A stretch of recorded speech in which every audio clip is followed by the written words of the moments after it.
Welcome to the Launching Legacy podcast, the future of aviation and aerospace, the show where we unpack how aviation and aerospace companies are launching into their next level of growth and what's on the horizon for the sector as a whole post-COVID. My name is Katrina Douglas, your host, and I've been helping organisations increase their marketing effectiveness since 2006. And I'm excited to share some extraordinary insights from the aviation and aerospace industry on what lies ahead and how we together can increase the visibility of the industry and the companies in it. Hello everyone. So welcome to another episode of Launching Legacy, the future of aviation and aerospace, the podcast where we interview some real veterans in the aviation and aerospace industry, some people that are also new to the industry and doing great and innovative things. We are probably in one of the most innovative times in history of aviation and aerospace. And I wanted to bring some people on who are real, like I said, veterans in the industry and have some real valuable insights to share. So one of those people is Adrian Leatherland. Thank you, Adrian, for joining me today. And Adrian is the founder of AeroBD. And you have been in the industry for how long, Adrian? How many decades? I don't add it up. It's something like 34 years or something ridiculous. Incredible. Yeah, I know. 1986, I first started working, so that you can work it out from there. Incredible. But what I really like about the sector is that there's so many people like you who have been in the industry for literally decades. It really is an enthusiast sector. Yeah. So thank you once again for joining me, Adrian. We met on LinkedIn. I sent you a random message, didn't I?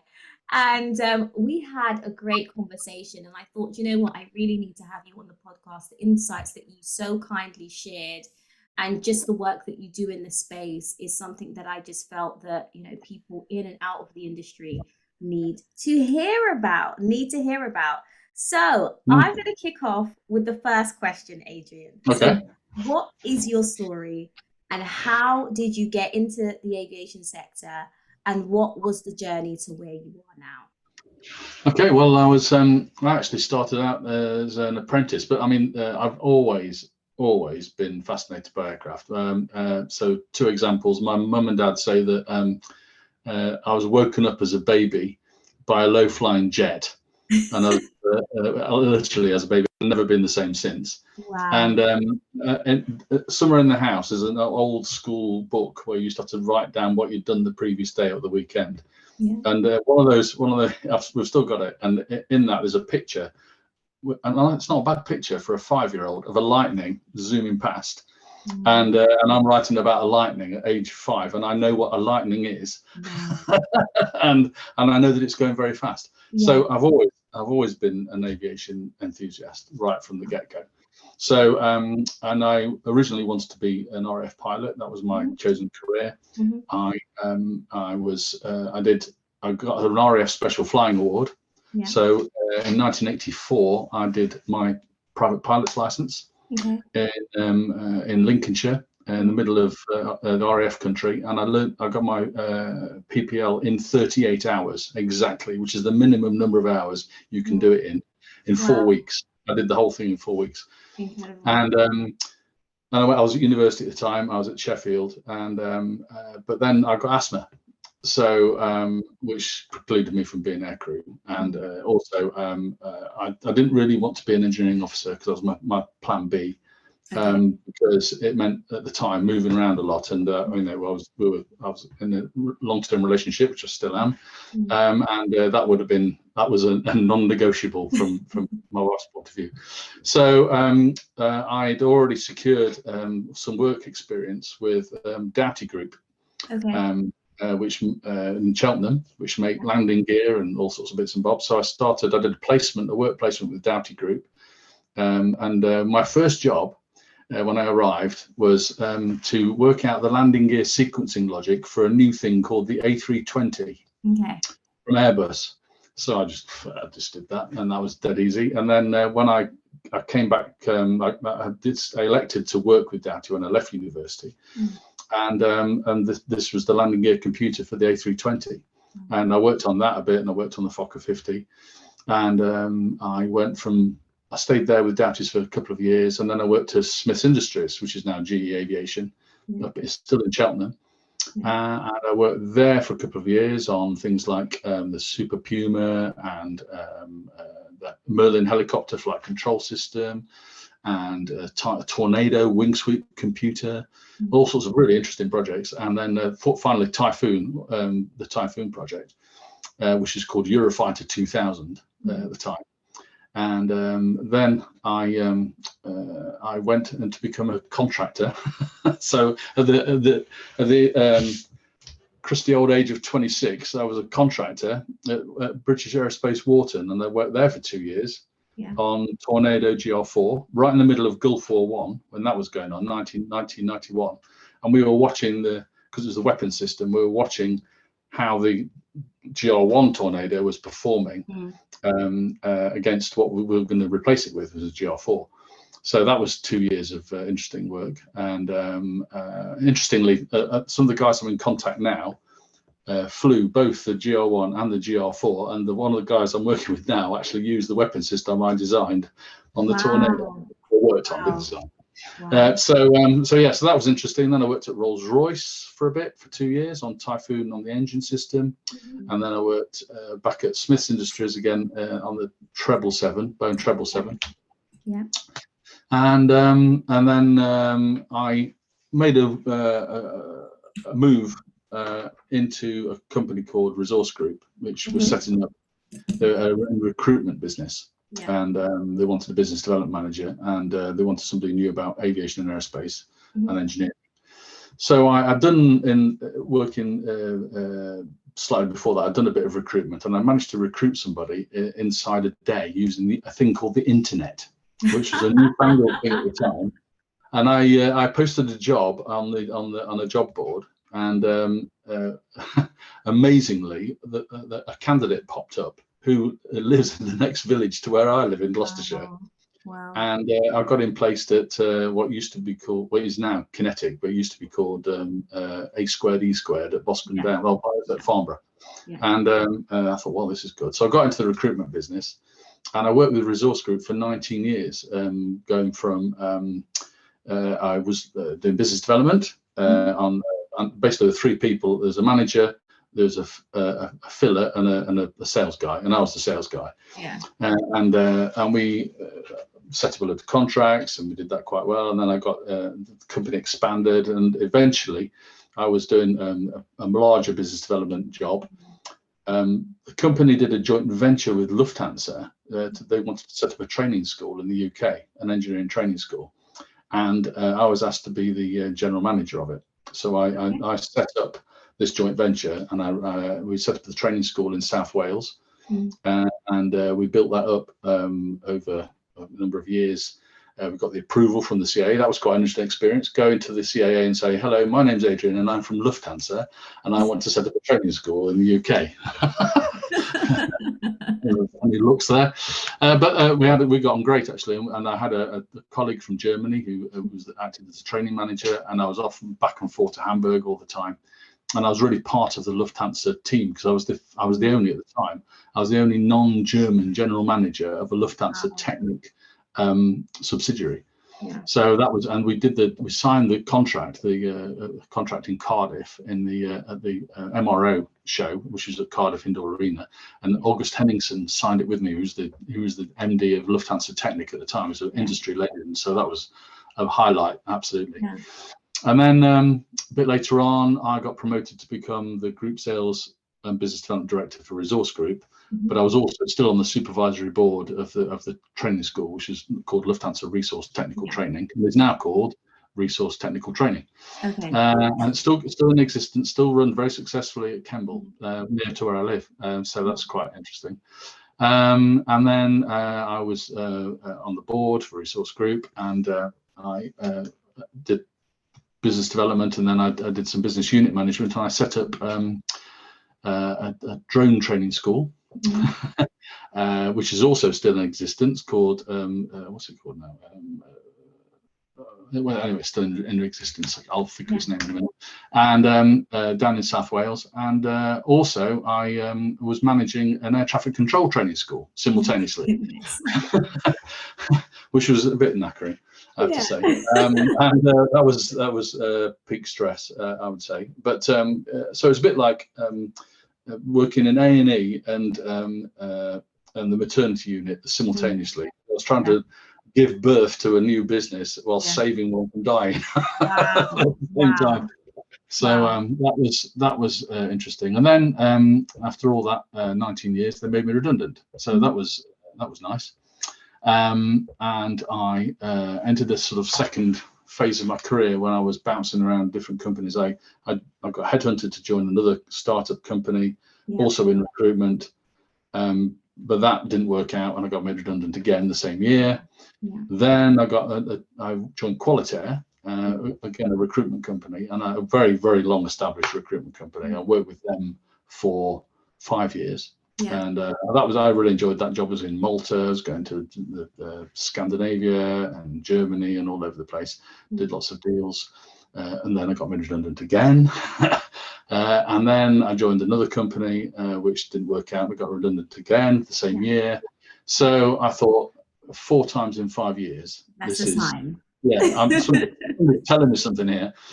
So I decided I wasn't going to, it's a fairly traumatic experience. I can imagine. And it takes a lot of resilience to overcome it. And I spent a lot of time going out on my bike. I can imagine. I can imagine. Periods. And of course, the older you get, there is definitely not just in, less so actually in aerospace and aviation, but there is an ageism around getting another job. And I was all over job boards. I made it my job to get myself another job. So I sat at my desk every day, sending CVs off, trolling everything. But it was actually my network that saved me in most cases. And so this last time, I thought I was a bit fed up, and I thought, do you know what? I'm going to set myself a company up just for something to do, And so I did, and I called it AeroBD, and I thought, okay, I'll do that. And then I designed a little website, and that was all going. I'm doing a new one at the moment, and I thought, well, I don't want to be. I thought, this is not a bad idea actually. I don't want to be at the mercy of one decision maker again. Because the idea was, and I'd seen a guy was promoting the concept called portfolio executive, where you use your network and contacts and you work for more than one company. I thought, well, that ticks that box. So I was thinking about that, and then I got a call from the guy I mentioned earlier, the fallen tornado navigator, who thought I was still in recruitment. So he was a bit behind the drag curve, and he said, "Can you find me some people to do this sales job? I want to set up this sales department." And I said, "Mike," I don't know what came over me. I said, "Mike, you don't need to recruit anybody. You just need me." I love that. So I told him what had happened, and he goes, "Oh, blimey!" I said, "Well, so I said, well, write a proposal." So I wrote a proposal. Sent it off, and they discussed it, and I got the gig. So I worked there, and that was the first contract with for AeroBD. And actually, what happened straight after that, another friend of mine wanted me to help from him, and I found some people, got another contract within, a month or two. I had 4 different clients. Wow. And so we were all getting very busy. So it was amazing, actually, amazing time, very busy. And the interesting part was I had to go to because I'd been made redundant, and I lost my company car. Didn't have a car, so my lovely sister-in-law gave me a Suzuki Splash. Okay. 1.2. And I used to drive to Chester in it and back to do my client visits and stuff. But this is what you have to do. So really from I've been an engineer for 10 years. I worked in recruitment and set as a business manager, I suppose, for 20 years, and now I'm using all those skills to do what I'm doing now. So that's the story. Great stuff. And so, when did you actually start AeroBD?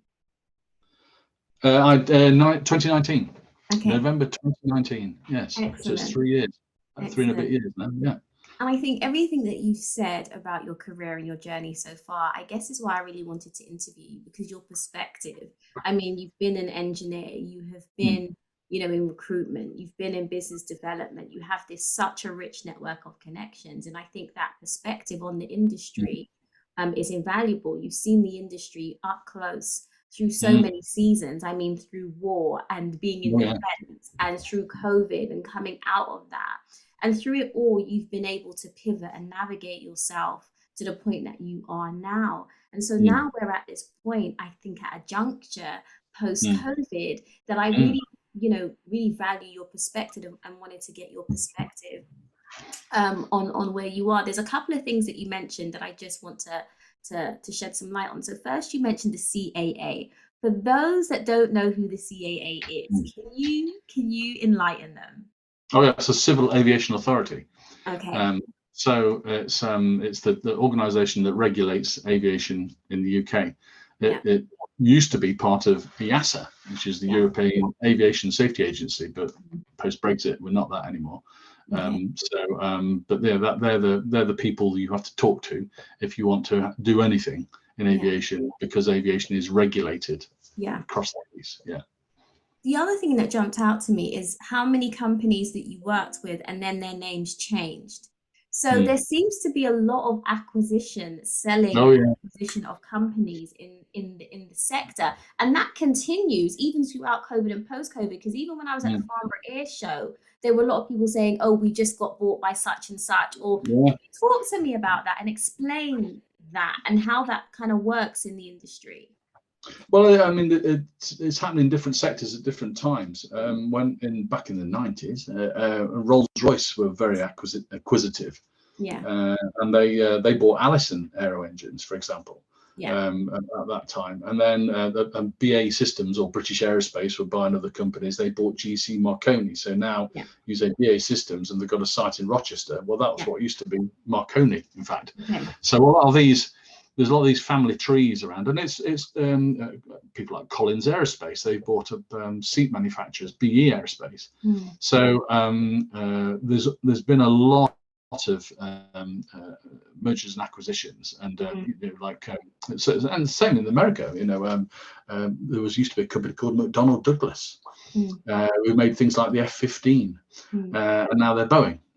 Yeah. Wow. And Wow. yeah, and there's Yeah. Lockheed and Lockheed Martin, and Yeah. they bought the F-16, which has been Mm. spoken about a lot recently, as a possible fighter for Ukraine.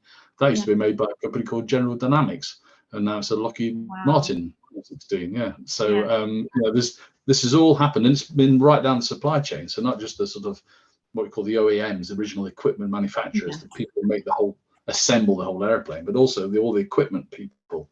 They've, for example, Meggitt is a company Yeah. that bought Yeah. a lot of companies in the past, and Triumph Mhm.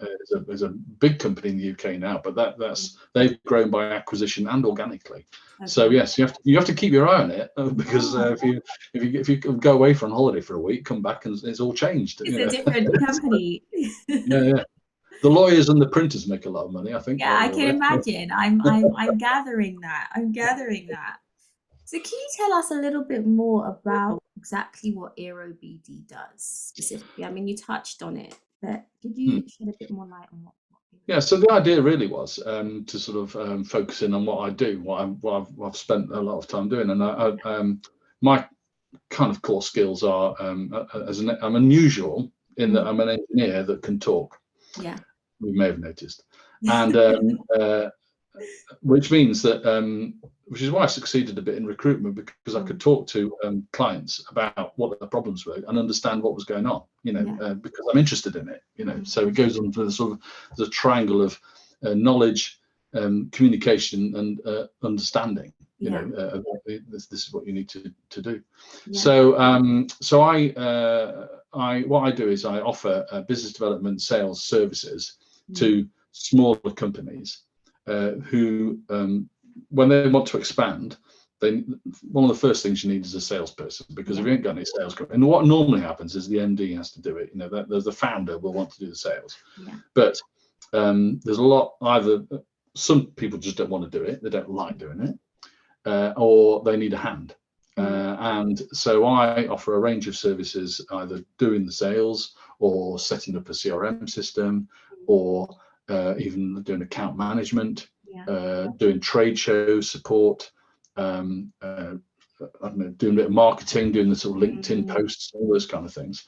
So they can, without having to employ a full-time person and then they haven't got quite enough work for them, that's very expensive. They use me as a part-time basis. And the other thing that I was sort of famous for a resource group was because we had a range of activities, and I used to try and get 2 or 3 of them together to do a job and put them together. And this is what I do with my current clients. So one of my clients works in aircraft interiors and makes seats, and another one of my clients makes USB power systems that go on seats. So I'm trying to get those 2 together so that one puts the power system on the other one's seat. And those kind of things. So there's it's all about connection and network.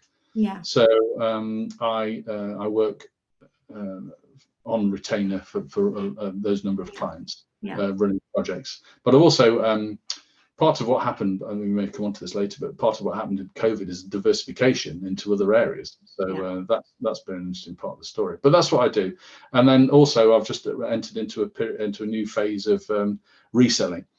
So one of my targets was to become a reseller for a company outside of the UK. So and I've just, as we'll talk about later, I'm sure, I've just achieved that. So I'm quite pleased about that. So in fact, I'm not doing it once, I've done it twice. Incredible. So that's what I do anyway. It's basically a support mechanism, really, and I just sell my time. And I think that is such an important kind of gap that you feel, because I think the more I delve into the industries, the more I see that it's led by engineers. And I think, I guess what's unique about you is that you are an engineer, but you're very commercially minded. And so as I delve into the industry, it's very clear to me that the engineering and technical capability is incredible, it's second to none. But where the gap tends to be is in this commercial arena. I think the industry is very connected. The culture is such a nice culture, actually. It's such a refreshing culture. Everybody knows each other. It's so connected. And the industry is great at talking to itself and building those connections. But I guess someone like you is great for actually joining those kind of dots that aren't so clear, that aren't so obvious, like you're saying, bringing companies together that probably wouldn't have come together had it not been for an intermediary like you. And those communication skills that you have are just invaluable. And I think increasingly so moving forward. And as I think there's going to be an increasing interest in the industry from outside sources as investment, especially in aerospace and mini satellites, CubeSats and things like that, increases. The eyes and the level of investment is increasing. And so those skills to be able to communicate coherently with people in and out of the sector are just so important and so invaluable. And the next question I was going to ask is about how you kind of, I guess aviation was hardest hit. Massive. By COVID. And I guess how you weathered that storm. But I think you've kind of answered that in the sense that for me, it was clear that your resilience of things like being made redundant 3 times in 5 years, almost readied you. 4 times. Wow, 4 times in 5 years. I guess that resilience that you were able to build in that time. Also, the fact that you had such a rich history and you'd already pivoted so many times, I'm guessing, helped you navigate that. But do you want to shed some light on, I guess, how you have navigated COVID and what has changed for the industry post-COVID? Oh, that's two very separate questions. So I was fortunate. The contract I was working on with my company called Aerocare in Chester, and when COVID hit, it just so happened that they were looking at diversification anyway, and they were looking into a thing called far UV disinfection system.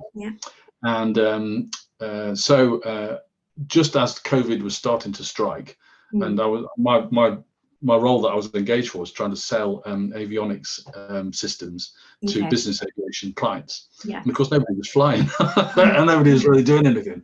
So But what happened was they won an Innovate UK contract to do research into fire UV, and the project was to investigate how you could disinfect an aircraft cabin with fire UV, and of course there were aircraft around. So what happened was, because they'd put everybody on furlough, there wasn't anybody to run the project except me. So I quickly became embroiled in doing this, and took reins of the project, and then ran, commissioned the equipment, and designed the trial, and contacted all the people to do the trial. And I used actually one of my other clients to make another bit of equipment for the trial, a gate. So my friends at Causeway built a gate, which we used as another part of the trial, and we demonstrated that using fire UV, you can disinfect, you can reduce bacterial on surfaces, and that by association then viruses, because viruses are easy to kill than bacteria. We actually got a little note on the TV on BBC Northwest. They were showing us disinfecting this aircraft cabin with this very, very powerful UV light. I mean, I have to say, it was unbelievable. So I was wiping raw chicken on the inside of this aircraft. Wow. To simulate bacteria, and then demonstrating how it was being removed. And it was effective. So that led into another project, which was to do with airports and using fire UV inside an airport. We were partnered with Gatwick Airport, in fact. So that was again. So I'm sort of still in aviation, but sort of peripheral. So that's been that enabled me to weather COVID. In particular, the other thing that happened was I was still working with a manpower company, and I managed to secure a contract with them in Norway on military aircraft. So while commercial aviation was in the doldrums, military was still going on. So it was an old contact of mine from back in the resource days in Norway. They were looking for another supplier. And I got the phone call, and I took it to the contract signing. So I was able to get involved with that. So it's about understanding what's going on and thinking, well, where's all of the money? Just because commercial aviation's not doing anything, it doesn't mean it's stopped. I mean, if you remember, the cargo was going mad. Cargo going bonkers. And still is. But military, it was then became the thing, and then of course what's happened since, as we all know, our friends in Russia, that means military aviation is really on the uptick. So you have to have a sort of awareness of what's going on in the world, and then sort of in your own small macro little way, in my little one-man company, think, well, how can I do this? How can I pivot to to help, so it's keeping an eye, and this is really business development, as you'll know. The business developer is you're not reactive, you're proactive. What you're trying to do is understand the world and thinking, right, well, I've got all these capabilities. I know I can sell some of that today, but what's going to happen tomorrow? What's going to happen the next day? So I mean, this is the reason I ended up setting up the drone company when I was doing BD. We were looking at for resource group. We're thinking, well, what's the future? What's happening? And drones was the thing. So they invested in setting up a small drone company. We proved the concept, and that became a full company in the end. So I've taken that kind of attitude, a bit of futurology. What's anticipating what's coming next, then a plan. Well, how does that affect me? What can I do? Who are the movers and shakers in that world? How can I affect it? What's going to happen? So that's kind of how I approach it, really. And I think you raise an interesting point, actually, that if you're not in the industry, you think that aviation is quite narrow. It's just about planes and airlines. But actually, there's so many subsectors within the sector. So can you speak? I mean, you mentioned stuff, some like defense, cargo, drones. What other kind of little segments are within aviation that people maybe not? Well, it's aviation and aerospace. Space you know, I mean, we saw and unfortunately the failed launch of the Virgin thing, but that is massive. I mean, the micro satellites. I saw one at a show in Wales a couple of weeks ago, and it's basically the size of a micro PC, literally, with an aerial on it. I mean, you know, this is amazing. The way that these can be now reduced in size and capability is incredible. So space is going to be massive. Urban air mobility, UAM. I've been watching that for a while. That is really, really going to happen. The issue, and I once did. I did a lot of presentations to different conferences, and I once did when I was managing the air traffic control school, of which there are only like 3 in the UK, and that was one of them. It was an interesting job, and I was asked to give a presentation to air traffic controllers, and I was in the unique position of managing the drone company and an air traffic control thing. And air traffic controllers are control freaks. I mean, that's how aviation works. The pilots want to do what they want to do, but the controllers make them do what actually they need them to do. And this is this tension all the time, you know, between the two. And when I was telling this audience of air traffic controllers about how somebody could sit outside the fence and fly their drone and you wouldn't even know about it, they all went white. I mean, they all really panicked because, you know, yeah, absolutely. So that was an interesting moment. That was like and we set this drone school up years ago, and it's all happening. So, but urban air mobility is going to have the same problem. Air traffic is going to be a big issue. Airworthiness is going to be a big issue. It's all going to be dealt with, but because everything is tightly regulated, the regulators, both the EASA and CAA, won't go and say, "Oh yeah, whatever, yeah, just do what you want." No, mate, you know, you're going to have to jump through all the same hoops as everybody else does. And I've had this experience when I set that training school up. You know, just because I had the name Lufthansa attached to me, they didn't do me any favors at all. In fact, you could say it made it harder for me, but we did it. But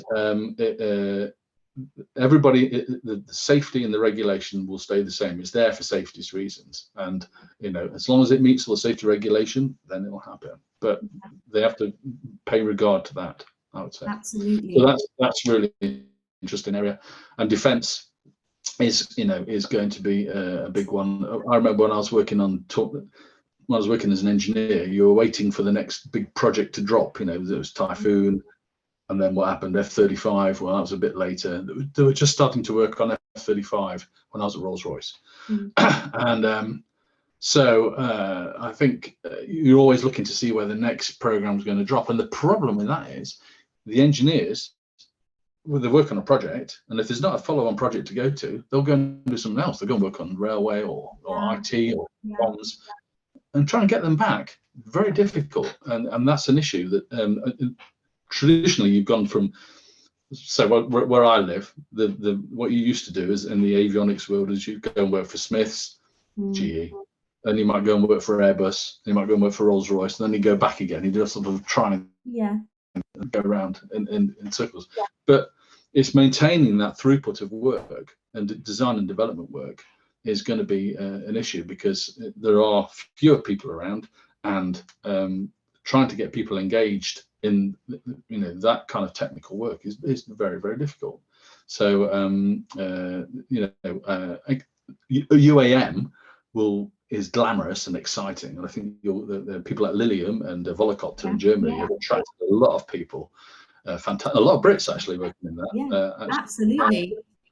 And so that's really interesting. But if they start launching another project at BA Systems at Wharton, then, getting additional staff. I've seen some adverts recently actually, and I'm thinking they're even tapping me up for a systems engineer, and I stopped doing that like 20 years ago. Interesting. It's kind of a dream. So this skills shortage is, and we're going to talk about this in a minute, but is a real issue that needs to be addressed in the sector. So, on the back of COVID, as well as the emergence of, CubeSats, SATs, and, UAMs and things like that, what other changes have you seen in the sector post-COVID? Well, you've had more demographic issues. Older people, a lot of people, not just in aviation, but just generally across the demographic, have maybe seen relatives die and had tragedies as a result of COVID. I don't think it's not affected anybody. It's affected our family, you know. Yeah. And so people have this, well, what's life about kind of moment. Yeah. You know, why am I flogging myself to death here? Yeah. I could retire. You know, why? If I might die tomorrow, why shouldn't I retire? And that's the missing million people. Wow. You know, and that Jeremy Hunt was talking about, and they you know, people have disappeared because they've retired. Well, if I don't retire now, when am I going to spend this time? You know, am I going to be working for 20 years? I don't think so. So that as a fact, and aircraft maintenance, which is an area I used to work in recruitment for and training for, that has been behind the drag curve manpower wise for years, absolutely years. And what's been interesting is post-COVID, there's been much less contract work around, and people are wanting to recruit permanent staff all the time. You know, and the recruitment companies have had to adapt, you know, to doing more of that. And they're just, and what they haven't been doing, which is training people. And now resource technical training are now running apprenticeships for EasyJet, for air tanker, for all sorts of people. And finally, it's starting to happen. The penny's dropped that they need to actually start training young people. But it's, you know, I don't think the input is catching up with the output in the system. You know, I think that's what the problem is. And I think that's an issue. And I think that while holiday flights are going on, cargo's doing well, I think. But I think some of the regional airlines are struggling a bit. You know, people in like the railways, you know, people are working out, people aren't traveling as much, you know, for business, you know. So, and these big airlines who are saddled with massive pension overhangs, you know, can they keep getting enough revenue to pay the pension bill? You know, you know, this is the issue.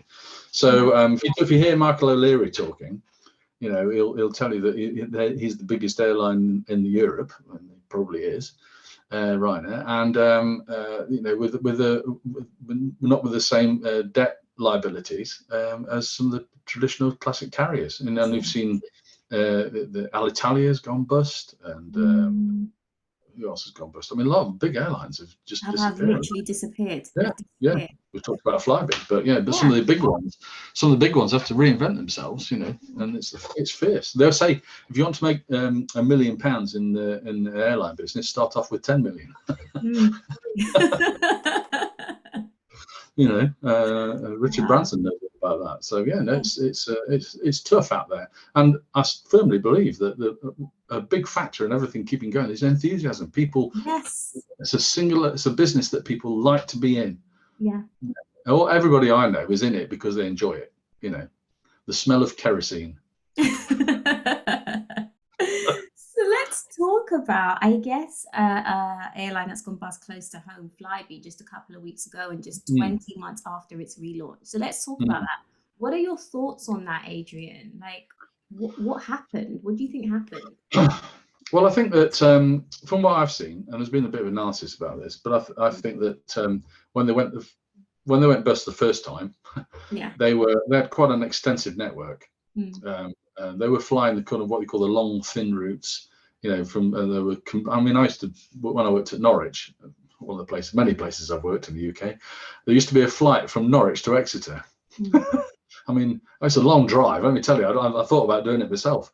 But they did a lot of routes. Some of those routes were profitable. I know they did Newquay to Heathrow, and that would have made a lot, because they used to sort of say, oh yeah, don't want to take the train, because you might get, especially in the winter, you might get flooded or something, and it can be much faster. So they had a lot of routes that were quite profitable, you know, Belfast, all those kind of places. Because when they went bust, a lot of the other airlines pounced on those routes, you know, straight away, almost the next day. You know, EasyJet were flying from Manchester to Newquay, for example. So they relaunched the airline with much fewer routes. And there's a critical mass. One of my contacts says you need at least 5 aeroplanes to be viable in an airline minimum. And they had more than that, I know, but it's also about the number of routes. I don't think the number of routes they had were viable with a single base. They had 2 types of aircraft operating, which doubles the expenses on maintenance. And so I don't know. I think that had something to do with it. They couldn't claw back the market share that they had previously, and that even didn't work. So I remember, looking at, and another factor is that if you're competing against the traditional LCCs like EasyJet and Ryanair and Jet2, they've got the advantage that they're doing a lot of holiday flights. So they've got a single type of aircraft that can fly from Birmingham to Belfast, but the next sector they can do Belfast to Tenerife. And it's load factor and it's full and all the rest of it. If you've got a Q400, it ain't going to Tenerife. No way, Jose. So they were only competing in the regional bit, whereas the LCCs could do both, holidays and regional.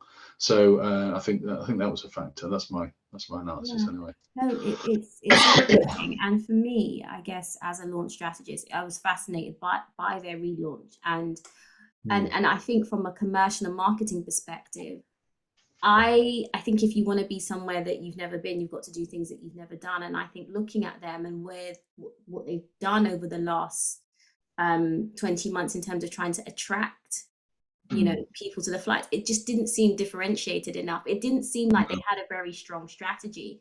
And I think that what I did read as well is that I think Richard Branson and Southend Airport and a hedge fund had originally come together to buy them back.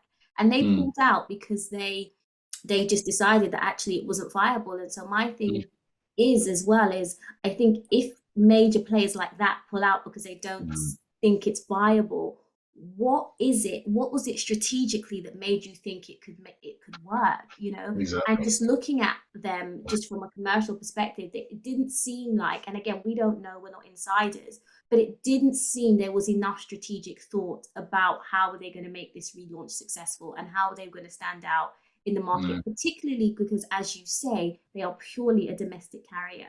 So, but it's an interesting case study, and I guess a lesson to those in the industry and also out, that actually, if you're going to survive in this industry, that segment of the industry is pretty brutal. So you need to have a really robust strategy to be able to survive and absolutely. Yeah, I mean, Jet2 have done very well to sort of get into that, but they started off as Channel Express flying flowers from the Channel Islands. Oh wow! Old turboprop airplanes, and then also having quick change 737s that would do freight at night and passenger during the day. So they were operating the airplanes. Philip Meeson, clever guy, and then he did the deal. He bought the last 737 NGs that Boeing ever made, and he got them for a song. So he was able to replace all his old airplanes and then carry on. So they're doing now, low cost. I think they still do a bit of freight, and they do the holiday and the low cost stuff, and their quality service is very highly spoken of. So they differentiate themselves on that point of view. So, but I don't think there's room for another LCC in the UK. Really. No, I don't think so. But I think that level of ingenuity that we're seeing from Jet2 is what is needed. That creative thinking, that thinking out of the box. He clearly has a very clear strategy, and they have the right person at the helm. Clearly. But interesting stuff. Really interesting stuff. Which I guess leads me nicely onto my next question on how important do you think marketing is for the sector? How important do you think it is? Well, it's vital. I mean, obviously, it markets to itself, you read the trade magazines, and there's an advert from Collins and whoever, and so as you've identified, it's a small family business, really. It's that sector, and people know everybody, and everybody knows what everybody does. So it's kind of, we know what you make, so we'll go to them, or we go to them. There's only usually sort of 2 or 3 competitors for any equipment or service or whatever. Same names keep going round, but I think what it's not quite so good at is marketing itself to the outside world. You quickly get a bad reputation. I mean, the first summer after COVID, when all the airlines were taken by surprise about the level of demand, and the baggage handling didn't work, and people were cancelled, and the flights were delayed, and they had a terrible time. And of course they wanted to fly as much as possible because they had to rebuild the balance sheets, because they had the airplanes parked for the best part of 9 months. I remember half of British Airways fleet was parked at Bournemouth at one point. And but I think bad news, they're very susceptible to bad news as soon as bad news happens. But trying to get good news stories out, certainly, and of course they're also painted with the sort of polluter brush. Yes. A lot. So I think that the message that airlines come, and they're working really hard. The business is working really hard to move into a sustainable thing. I went to an Aerospace Wales a meeting at Airbus at Broughton, and they were showing some of the concepts they've got for future sustainable aircraft, and they're working on this stuff. It's not artist impressions. This is real, And they're investigating hydrogen or hybrid power, and also just and they've got a plan of how they're going to get from where they are now to net zero, or as near as to net zero in terms of operation, which is very exciting for engineers like me. I think, fantastic, brilliant. But what they're not doing is they're not getting the message across to Extinction Rebellion and folks like that. So, I'll have a drink. Sorry. That's okay. It's fine. So I think that the green and the sustainability thing is key. I mean, this is part of actually one of the reseller things I'm doing at the moment.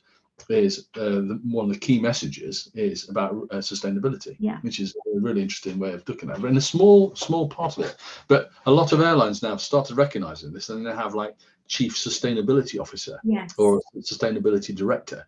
So they're doing it, but I think that the sector, and maybe ADS, and I don't know, but the sector needs to promote what they're doing a lot more. It's difficult to get good news into the news, obviously. Absolutely. But to make people, the general public, aware that there's a lot of developments going on, and it's very, electric aircraft, all this kind of stuff is going on.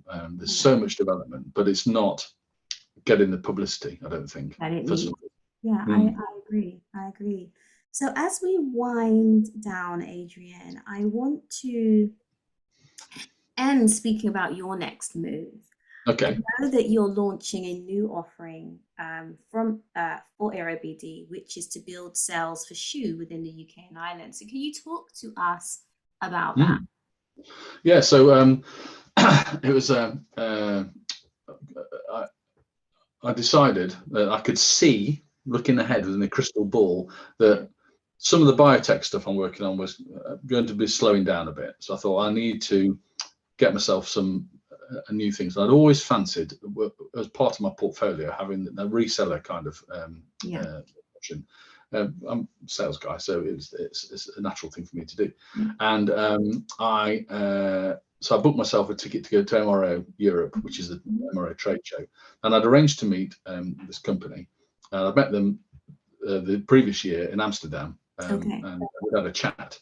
And so I said, let's have a meet. And anyway, a conversation turned into a contract, which has turned into a reseller agreement, which is fantastic.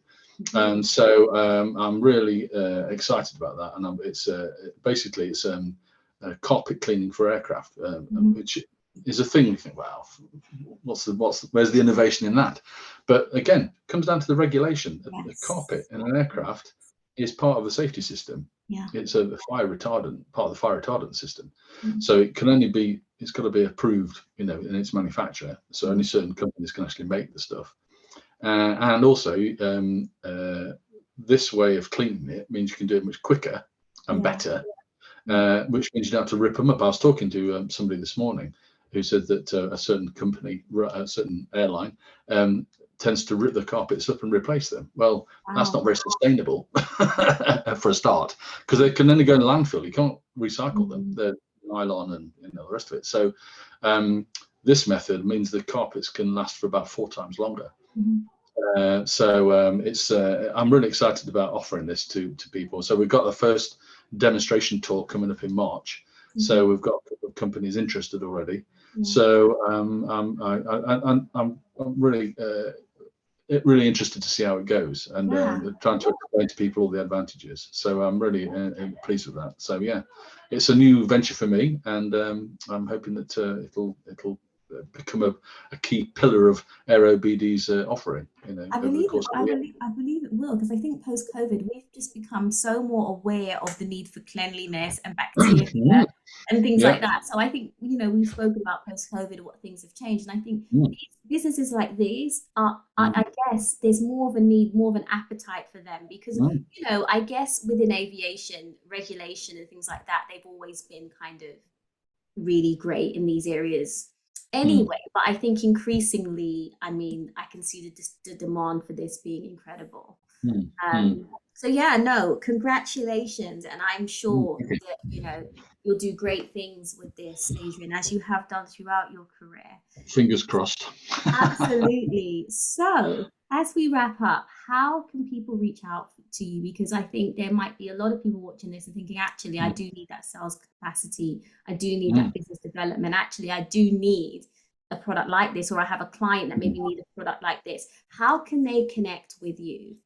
Well, they can call me up on my mobile number, or they can email me directly, and I will be launching a new website very shortly. It's nearly finished, so that will have all my contact details on. Or LinkedIn is probably the best place to get hold of me, connect with me, and have a chat. I'm all over that, and you can see what I've been doing on there. So that's probably a good place to start. But all my contact details are on there. And happy to talk to anybody, for a reasonable length of time. So as you've seen. Absolutely, you've been great, Adrian. And so do connect. Those of you watching, I will put Adrian's details in the show notes. But do connect to Adrian on LinkedIn, so you can find him at Adrian Leatherland, Adrian Adrin, and Leatherland is Leatherland. Is that correct, Adrian? I always say leather as in flying jacket. Yeah. Land as in runway. Okay, excellent. So Adrian, thank you so much for your time. You've been so generous with your time. I think this is about the third conversation that we have. Every conversation that we have had has been rich and informative. And, off the back of this, I think there's so much gold in it. And off the back of this, I'll also do an episode just bringing out the highlights, and I'll be sharing content and snippets around this because there was so much in it. So thank you for your time, Adrian. No problem. And that we will absolutely